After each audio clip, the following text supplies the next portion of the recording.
بیچاروں کی. پہلی تو بات یہ ہے کہ جب ہم کسی پہ تنقید کرتے ہیں جی تو اس کے اندر ہمیں سب سے پہلے یہ دیکھنا ہے کہ جی تنقید کسی کے بیان پہ ہو رہی ہے کہ کسی پالیسی پہ ہو رہی ہے. ٹھیک ہے. سوال یہ ہے کہ جی یہ بتائیں کہ کون سی پالیسی موجودہ حکومت نے ایسی کی ہے جس کی وجہ سے ڈالر مہنگا ہو گیا. ٹھیک.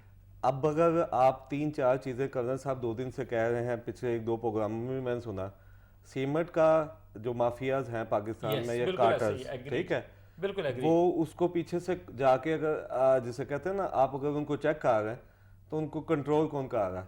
وہ مسلم لیگ نون کے وہ سرمایہ دار دوست جو اس وقت بیٹھے ہوئے ہیں, یہ اس ایجنڈے پہ کام کر رہے ہیں کہ چیزوں کو مہنگا کرتا جائے, مہنگی کرتے جائیں.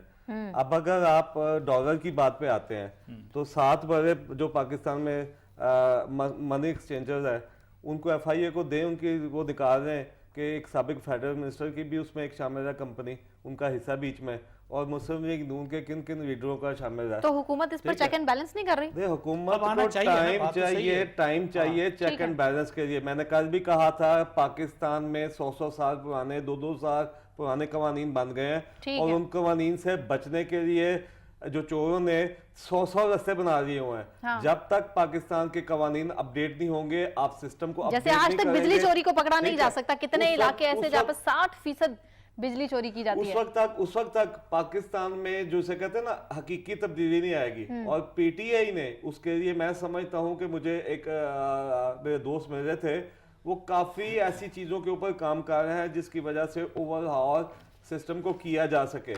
اور دوسری بات یہ ہے کہ اگر انڈیا میں ہی دیکھ رہے ہیں, وہاں پہ ڈالر 62 سے 75 پہ آ گیا ہے. وہ ڈالر پاکستان کی کسی حکومت کی پالیسی کی وجہ سے مہنگا نہیں ہوا, وہ گلوبل امپیکٹ ہے.